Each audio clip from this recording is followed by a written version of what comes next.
অবহেলায় নষ্ট হচ্ছে কোটি কোটি টাকার সরকারি গাড়ি। কোথাও গাড়ির উপর লতাপাতা জড়িয়ে গিয়েছে, কোথাও আবার অর্ধেক চাকা মাটির তলায়। দিনের পর দিন এভাবে পুরসভার পুরনো ভবনের পাশে ঝোপে ঝাড়ে পড়ে অকেজো হয়ে পড়ছে সরকারি এই সম্পদ। স্থানীয়দের অভিযোগ, পুর প্রশাসনের গাফিলতির কারণেই এই অবস্থা। এদিকে পুরসভার গাড়ির অভাবে সাফাই কর্মীরা অজুহাত দেখিয়ে পরিষ্কার না করেই ফিরে যাচ্ছে। উদাসীনতার ছবি মুর্শিদাবাদের ডোমকল পুরসভায়। এই বিষয়ে প্রাক্তন ভাইস চেয়ারম্যান জানান, বছর 3 আগে তাদের মেয়াদ সম্পূর্ণ হয়েছে।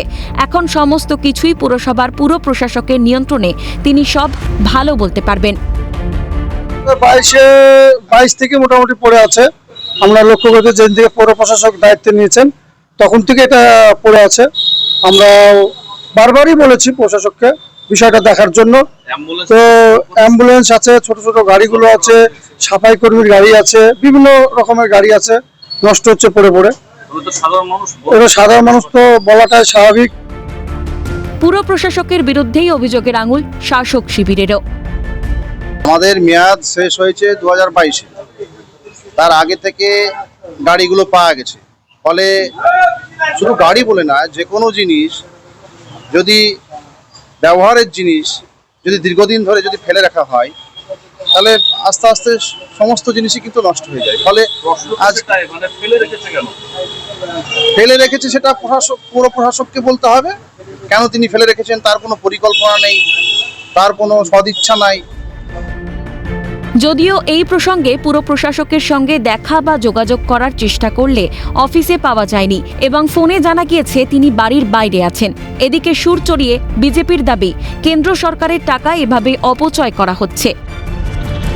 ভারত অভিযানের যে টাকা, সেই টাকায় বালতি কেনা এবং সেগুলো প্রত্যেক বাড়িতে বাড়িতে ডিস্ট্রিবিউট করা এবং প্রত্যেকটা গলিতে গলিতে প্রত্যেকটা ওয়ার্ডে যাওয়ার জন্য গাড়ি কেনার টাকা দেওয়া হয়েছে। সেগুলো নিয়ে তার সঙ্গে একটা করে ছেলে নিয়োগ করা, কর্মচারী নিয়োগ করার জন্য তাদের মাইনা দেওয়া হয়। কেন্দ্র সরকার বিভিন্ন সংস্থাকে সেগুলো দায়িত্ব দিয়েছে। সেই গাড়ি পড়ে অবহেলায় নষ্ট হচ্ছে, অথচ ডোমকল পৌরসভার মানুষের সেই পরিষেবা তারা পাচ্ছে না।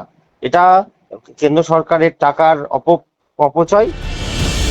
পুরসভার এই গাফিলতি নিয়ে ক্ষোভ উগরে দিয়েছেন টাউন কংগ্রেস সভাপতি ইমদাদুল হক মিরো। পৌরসভার প্রশাসক এলাকার কোনো রাস্তাঘাটের পরিষেবা নেই,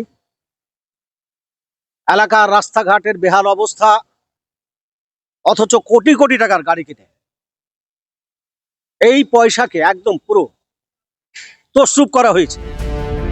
কেন পুরসভা এত উদাসীন? নজর পড়বে প্রশাসনের? প্রশ্ন উঠছে। ইকবাল হোসেনের রিপোর্ট, ক্যালকাটা নিউজ।